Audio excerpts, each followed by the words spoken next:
ഒരു വികാരമാണല്ലേ. കുറച്ച് ദിവസമായിട്ട് ഇൻസ്റ്റഗ്രാമും യൂട്യൂബൊക്കെ തുറക്കുമ്പോൾ ഈ ഒരു റെസിപ്പിയാണ് ഞാൻ കാണുന്നത്.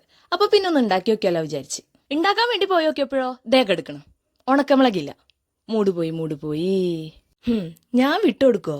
ഉണ്ടാക്കിയിരിക്കും. നമ്മളെ വീട്ടിൽ എന്തെങ്കിലും സാധനം തീർന്നാ പെട്ടെന്ന് തന്നെ കിട്ടണമെങ്കിൽ നമ്മൾ എങ്ങോട്ട് പോവാ? അതന്നെ, അങ്ങനെ അടുത്ത വീട്ടിൽ പോയിട്ട് ഉണക്കമുളകും മേടിച്ചോടുന്ന്. തീരെ ക്ഷമയില്ലാത്ത കാരണം എണ്ണ ചൂടായോന്ന് പോലും നോക്കാണ്ട് മിളക കണ്ടിട്ട് പച്ചവെള്ളത്തിൽ കിട്ട പോലായി. സാരല്ല, സാവധാനാവട്ടെ, എവിടേക്കും പോവാനില്ലല്ലോ. കരിഞ്ഞോന്നൊരു സംശയം. ഏയ് ഇല്ലല്ല. അടുത്തത് നമ്മളുടെ വേപ്പിലയാണ്. വേപ്പില ഇട്ടപ്പോൾ കിട്ടിയ ഒരു സാറ്റിസ്ഫാക്ഷൻ, ആഹാ എന്ത് രസാലേ കാണാന്. അങ്ങനെ വേപ്പിലയും വറുത്തെടുത്തു. എന്നിട്ട് രണ്ടും കൂടെ നല്ലോണം ഗ്രൈൻഡ് ചെയ്തെടുത്ത്. അടുത്തതായി നമ്മളുടെ മാങ്ങയുടെ ഊഴാണ്.